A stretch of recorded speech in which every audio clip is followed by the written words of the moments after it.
Voilà, mes amis, on va reprendre notre cours de Zohar. Je voudrais juste faire une petite introduction. D'abord pour rappeler qu'on va voir un passage relativement long sur plusieurs cours. Ce sont toutes les lettres de l'alphabet, de la dernière à la première, qui défilent devant Dieu. Et chacune d'entre elles demande à être la première lettre de la Torah.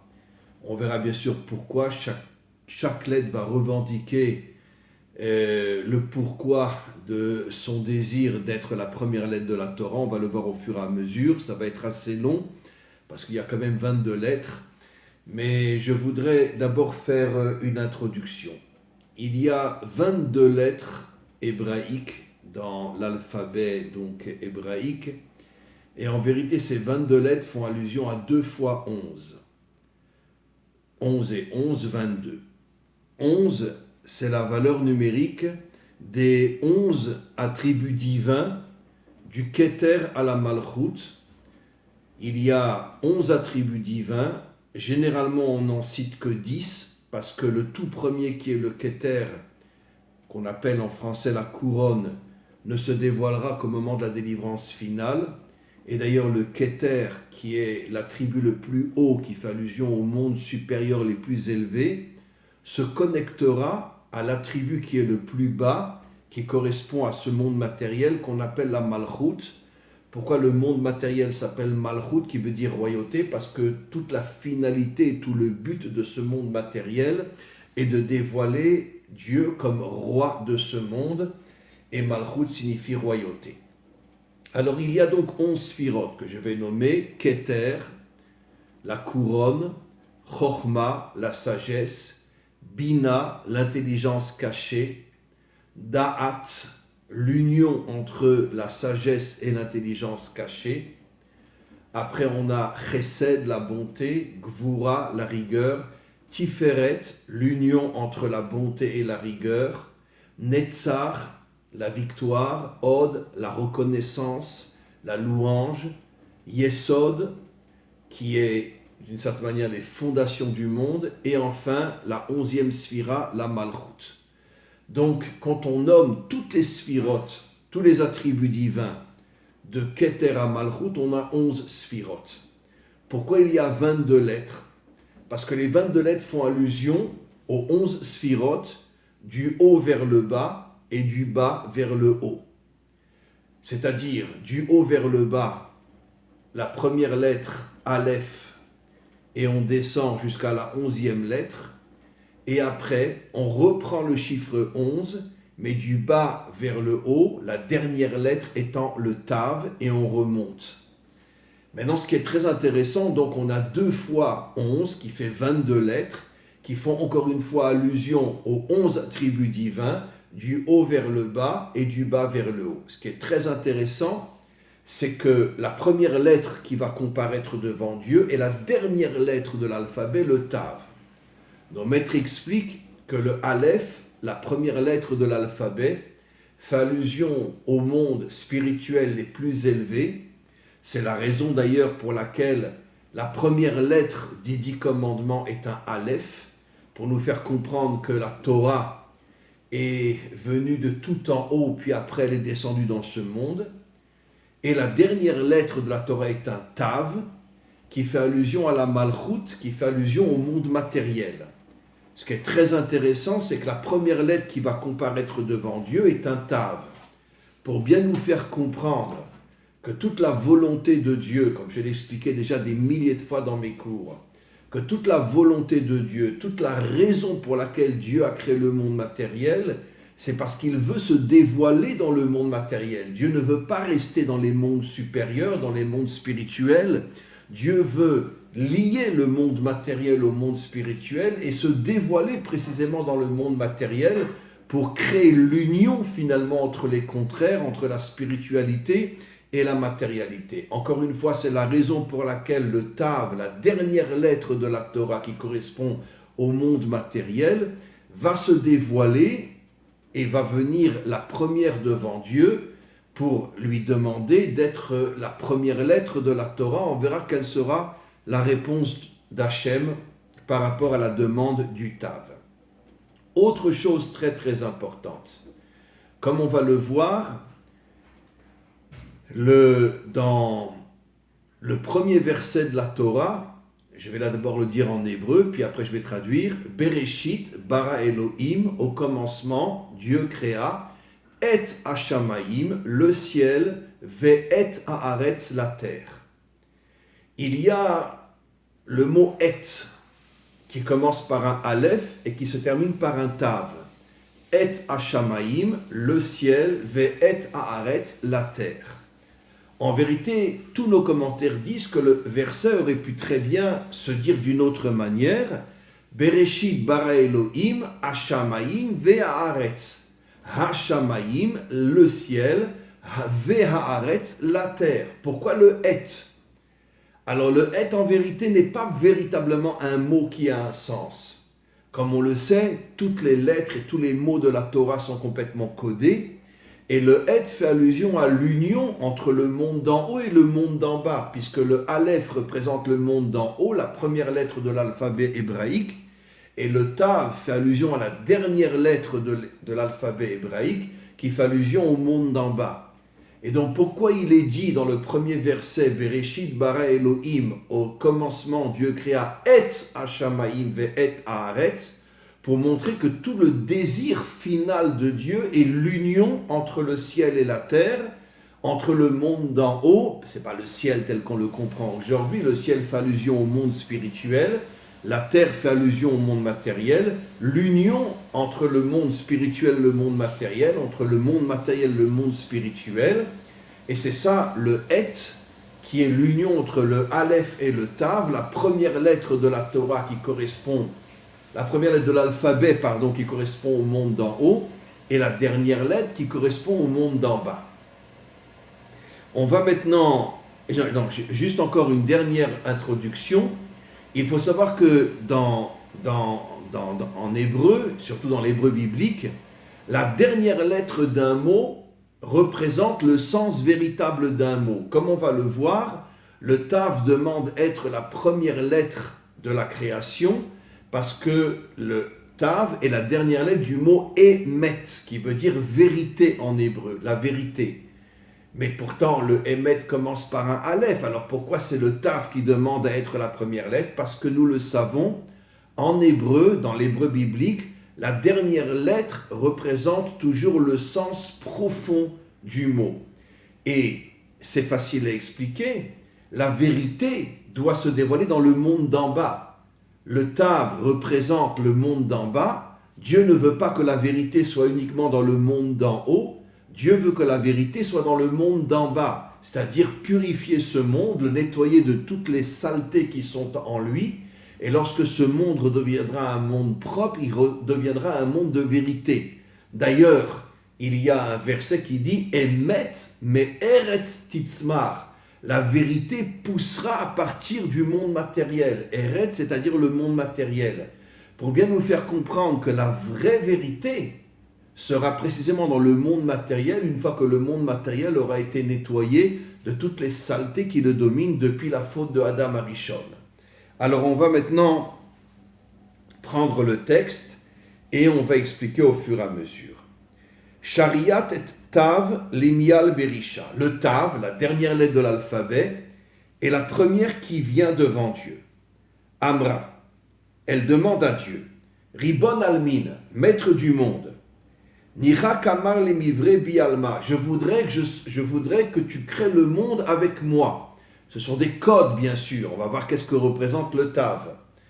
Je voudrais que tu crées le monde avec moi, c'est-à-dire que toute la création soit sous le signe de la première lettre, qui sera le Tav, qui est en vérité la dernière lettre de l'alphabet, mais qui voudrait être la première lettre de la création.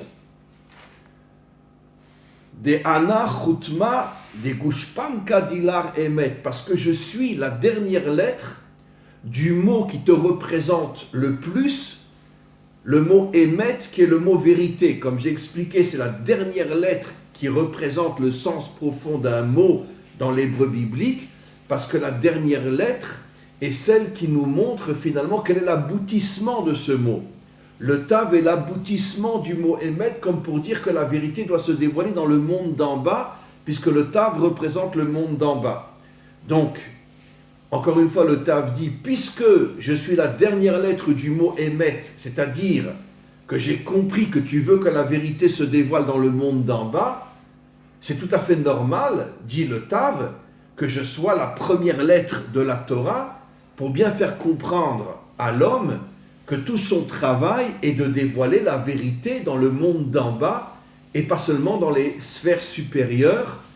Comme on le sait, comme je l'explique toujours, le plus grand venin du serpent, c'est la religion, parce que la religion, elle dénigre le monde d'en bas et ne s'intéresse qu'au monde d'en haut, et c'est encore une fois le plus grand mensonge jamais émis sur terre, puisqu'on voit bien que dans la Torah authentique, on nous dit exactement le contraire, la vérité doit se dévoiler en bas et non seulement dans les mondes supérieurs.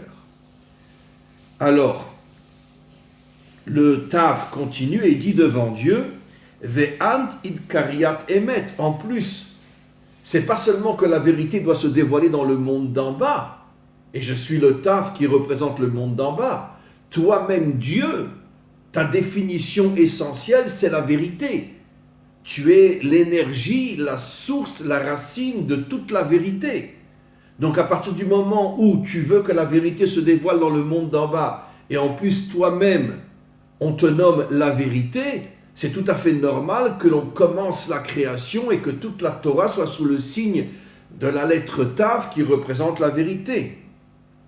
Yeot le malka emet le mishre be et emet ou le mivre bialma.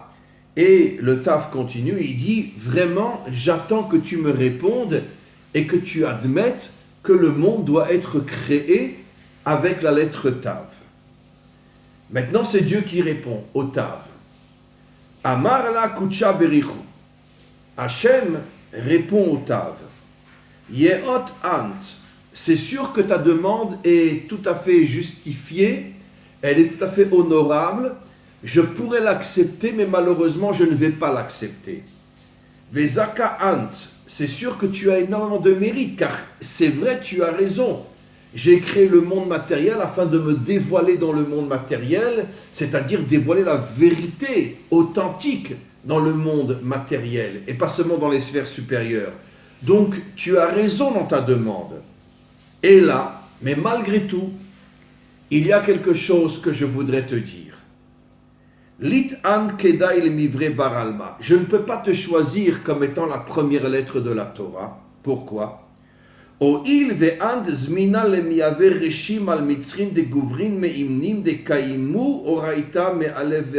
Parce qu'un jour viendra, ça sera juste avant la destruction du temple, où le mot Emet sera marqué sur le front de tous les justes qui ont étudié toute la Torah et qui ont accompli toutes les mitzvot, et qui seront les premiers à être tués, les premiers à partir de ce monde avant la destruction du temple. Et donc, comme le mot Emet va faire disparaître tous les justes de ce monde, je ne peux pas te prendre comme étant le signe et la source de toute la Torah, parce que dans le Tav, dans le monde d'en bas, il y a malheureusement des malheurs, des catastrophes, des souffrances, et si je te prends comme étant la première lettre de la Torah, ça va d'une certaine manière réveiller encore plus toutes les souffrances qu'il y aura dans ce monde. Dieu sait combien de souffrances et combien de malheurs sont dans l'histoire humaine, mais Dieu dit au Tav, si je te prends comme étant la source de la création, alors on ne pourra même plus compter toutes les souffrances inimaginables qui vont s'abattre sur ce monde, et Dieu prend l'exemple de tous ces justes qui vont mourir avant la destruction du temple. Alors bien sûr, les commentaires expliquent, c'est qui tous ces justes qui étaient en Israël et qui ont été les premiers à disparaître avant la destruction du temple? Alors nos maîtres révèlent quelque chose d'absolument inimaginable. C'était des justes authentiques, mais d'un autre côté, ils avaient un grand défaut. C'est qu'ils ne se sont jamais préoccupés de ramener la majorité du peuple qui était tombé dans la débauche, dans l'idolâtrie, dans le vol, etc. Comme on le sait, la grande majorité des dirigeants d'Israël jusqu'à la destruction du premier temple, étaient des gens extrêmement corrompus, comme tous les dirigeants du monde entier.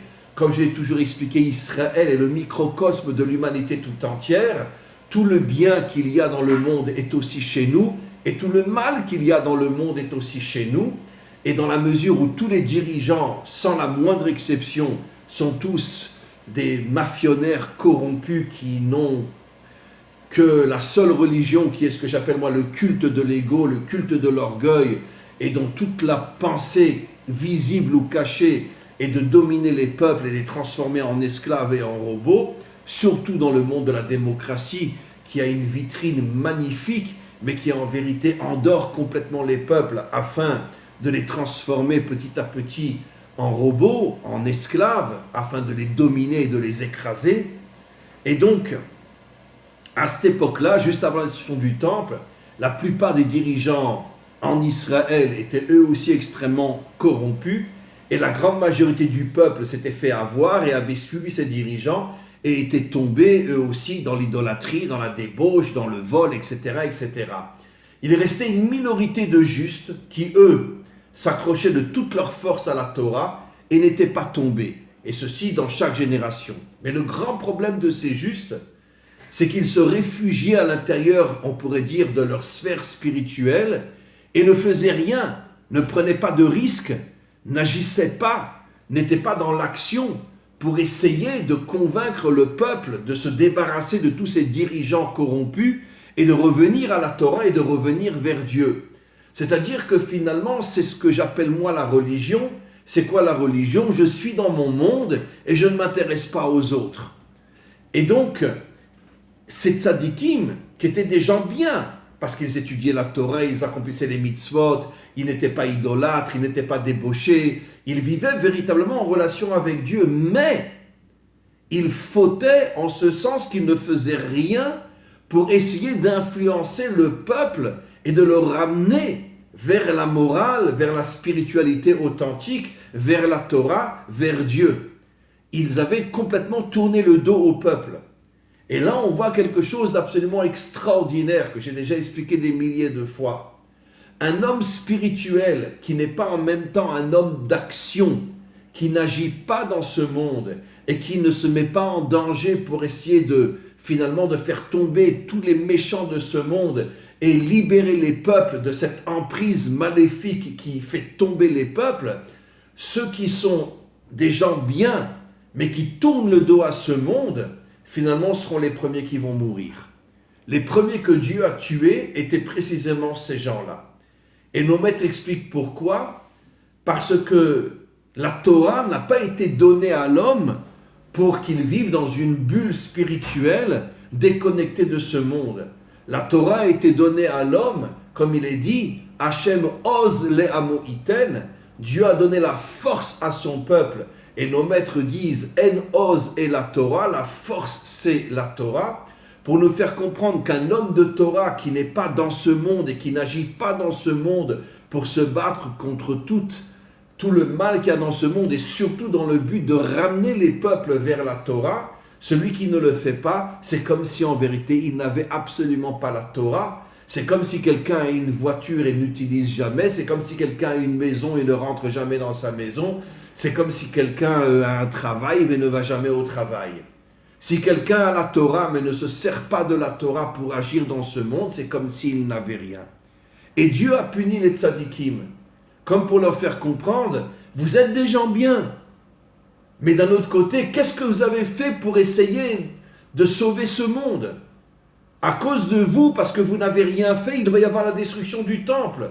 Seul vous pouviez agir et essayer de ramener des milliers d'hommes et de femmes qui s'étaient complètement perdus sous la corruption des dirigeants. Et vous n'avez rien fait. Donc vous méritez de mourir en premier pour bien faire comprendre au monde qu'une Torah qui n'est pas dans l'action n'est pas une Torah. Et c'est pour ça qu'ils sont morts en premier. Et comme le mot Torah a pour première lettre la lettre Tav, et que ces tzadikim-là, ces justes-là, n'ont pas véritablement compris quel était le sens de la Torah, c'est pour ça que Dieu dit au Tav, je ne peux pas te choisir comme étant la source de la création est la source de la Torah, parce que justement, j'ai très peur, dit Dieu, puisque le Tav est la dernière lettre du mot Emet, et c'est aussi la première lettre du mot Torah, j'ai très peur que si je te choisis comme étant la première lettre de la Torah, les gens vont tomber encore plus dans ce mensonge inimaginable que la spiritualité tourne le dos à la matérialité et que finalement le monde va à la catastrophe. Parce qu'un être spirituel qui n'agit pas dans ce monde vit dans un fantasme et dans un mensonge inimaginable. Et encore une fois, c'est la raison pour laquelle tous les justes de la génération ont été tués les premiers avant les autres qui étaient corrompus, etc. Donc, encore une fois, je me répète, Dieu dit au Tav, j'ai très peur que le monde ne comprenne pas quel est le sens véritable de la Torah qui commence par la lettre Tav, le sens véritable de la vérité qui doit se dévoiler dans le monde d'en bas et pas dans le monde d'en haut. J'ai très peur que si je commence la Torah avec un Tav, tout le monde va se réfugier dans la Torah comme une sorte, on pourrait dire, de refuge pour fuir ce monde malhonnête, pour fuir ce monde complètement, on pourrait dire, désintégré. Ils vont se réfugier dans la Torah, ils vont rester à l'intérieur de la Torah et ils ne feront rien pour transformer ce monde. Donc je ne peux pas, à cause de ce piège, à cause de ce risque, je ne peux pas commencer la Torah avec la lettre Tav. On continue. Ve'od, et Dieu a rajouté, en plus, n'oublie pas que tu es peut-être la dernière lettre du mot Emet, qui signifie que la vérité doit se dévoiler dans le monde d'en bas, mais tu es aussi, la dernière lettre du mot Mavet, qui veut dire la mort. Le mot Mot, Mavet, se termine par un Tav. Et je ne peux pas commencer la Torah par toi, puisque tu es aussi la dernière lettre du mot Mavet. Et comme on le sait, la mort n'existe que dans le monde matériel, c'est-à-dire la séparation entre l'âme et le corps, la séparation entre l'intériorité et l'extériorité, qui est aussi la séparation entre le monde d'en haut, l'âme, et le monde d'en bas, le corps. Quelle est la relation qu'il y a entre Emet et Mavet? Là aussi, nos maîtres, la vérité et la mort, là aussi, nos maîtres expliquent quelque chose d'absolument extraordinaire. C'est qu'en vérité, à part les véritables dictateurs qui, eux, sont des gens extrêmement violents et ne cachent absolument pas ce qu'ils font au peuple, comme je le dis souvent, la démocratie, c'est la vitrine de la mort. Pourquoi? Parce que la démocratie essaye d'une certaine manière de convaincre les peuples qu'elle veut leur bien, qu'elle veut la vérité, qu'elle veut vraiment aider les gens à s'en sortir. Mais en vérité, de quelle manière? Avec le plaisir, avec la débauche, avec les vacances, avec l'argent, avec le mensonge, qui est en vérité la mort. La vitrine se présente comme une vitrine de vérité. La grande majorité des hommes et des femmes croient que la démocratie, c'est la plus grande, on pourrait dire la plus grande direction jamais acquise dans le monde, par rapport aux dictateurs. Mais on peut compter sur les deux doigts de la main ceux qui comprennent le mensonge inimaginable qui se cache derrière la démocratie. En ce sens que qu'est-ce que fait la démocratie aujourd'hui plus que jamais? Elle casse le couple, elle casse la famille, et elle nous fait tomber uniquement dans le plaisir immédiat, de manière à endormir les gens pour qu'ils ne se réveillent pas et qu'ils ne se révoltent pas et qu'ils ne comprennent pas qu'en vérité, on leur ment du début jusqu'à la fin. C'est pour ça que le mot vérité et le mot mort terminent tous les deux par la lettre Tav pour nous faire comprendre qu'il y a une fausse vérité, que j'appelle moi la vitrine de la vérité, qui a le pouvoir de convaincre les gens qu'on veut les aider, mais qui en vérité ne les amène qu'à la mort. C'est-à-dire la séparation entre l'âme et le corps, la séparation entre le monde spirituel et le monde matériel, comme depuis la Révolution française, la séparation entre l'Église et l'État. Et donc en vérité, le monde moderne est le monde de la mort, comme l'expliquent nos maîtres, parce qu'il n'y a plus du tout de lien authentique, réel, entre l'intériorité et l'extériorité, entre l'âme et le corps. Même de son vivant, l'homme ne tient pas compte de son âme, il tient surtout compte de son corps, au niveau de la grande majorité. Et ceux qui tiennent compte de leur âme ne tiennent pas compte de leur corps et vivent dans une bulle spirituelle complètement déconnectée de ce monde, et finalement les deux sont morts, parce qu'une âme sans corps ou un corps sans âme, c'est la mort. Et donc c'est ça ici ce que Dieu répond au Tav. J'ai trop peur de toi. Première peur, tu risques de convaincre les hommes de fuir le monde matériel pour se réfugier dans le monde spirituel. Deuxième peur que j'ai en t'utilisant comme étant première lettre de la Torah, c'est que finalement, les dirigeants vont se servir d'une vérité fausse pour amener les gens à la mort, c'est-à-dire la séparation entre le monde spirituel et le monde matériel. Donc je ne peux pas te choisir. Encore une fois, Dieu a dit d'abord que tout ce que tu as dit est juste, mais le problème c'est que tu n'as vu qu'une seule partie de ce que représentait le Tav. Le Tav représente aussi d'autres dimensions extrêmement dangereuses. Et il lui dit, « Oil ve ankar » puisqu'il y a en toi d'énormes dangers, « Lit an kedai le mivre bar alma » je ne peux pas te choisir pour créer le monde. Miyad nafkat, le Tav a compris qu'il n'avait vu qu'une partie juste, authentique de la vérité qu'il représentait. Le Tav n'avait pas compris qu'il y avait aussi énormément de défauts dans le Tav lui-même qui mettaient en péril la création tout entière. Et donc il a accepté la réponse de Dieu, il n'a pas insisté et il est parti. Qu'est-ce qu'on comprend de là? Une notion que j'ai déjà expliquée, avec laquelle je terminerai le cours d'aujourd'hui. Là où il y a une très grande, on pourrait dire, énergie, lumière spirituelle, il y a aussi une très grande énergie et obscurité négative. C'est exactement ce que nos maîtres nous disent. Kol hagadol mechavero yitzro gadol mimeno. Plus un homme est grand sur le plan moral et spirituel, et plus il a un yetzer hara immense qui essaye de le faire tomber. Parce que c'est ça le libre arbitre. Si je suis petit dans le bien, je suis aussi petit dans le mal. Si je suis immense dans le bien, pour avoir un libre arbitre normal, j'aurai aussi un côté négatif aussi grand que mon côté positif, pour que je puisse faire des choix authentiques et avoir la force de choisir le bien et de renoncer au mal.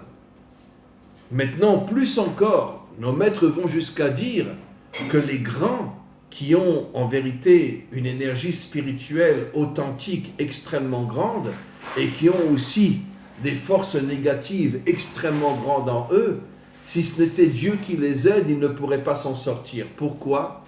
Parce que la puissance du mal en eux est tellement grande que si Dieu ne les aidait pas, ils ne pourraient pas s'en sortir.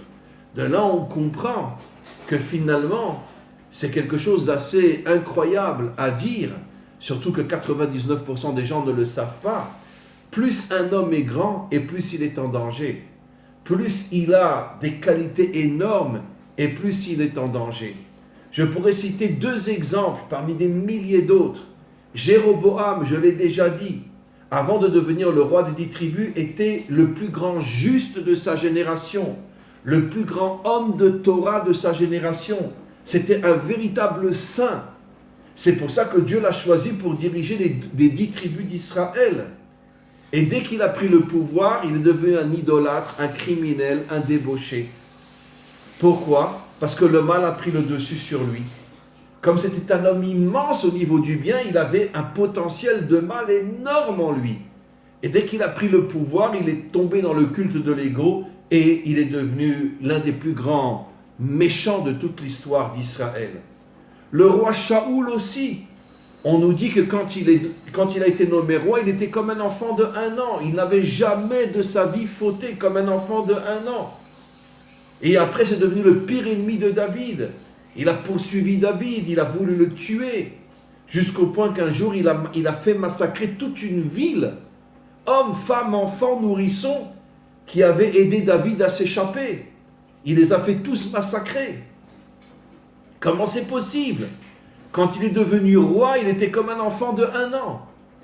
Pour nous faire comprendre que justement, un homme immense dans le bien a aussi un potentiel immense dans le mal. Et si Dieu ne l'aide pas, il ne pourra pas s'en sortir. Et pourquoi Dieu n'a pas aidé Jéroboam? Pourquoi Dieu n'a pas aidé Shaoul? Parce que ces gens-là étaient tombés dans le culte de l'orgueil, dans le culte de l'ego, surtout avec le pouvoir, et ils ne voulaient plus entendre parler de Dieu. C'est pour ça que la première chose que Jéroboam a fait, c'est de faire rentrer à nouveau l'idolâtrie dans les 10 tribus d'Israël. Donc on voit que finalement, ici, la raison véritable pour laquelle Dieu n'a pas voulu le Taf comme étant la première lettre, c'est parce que le Taf contient des qualités énormes, mais il contient aussi des défauts énormes.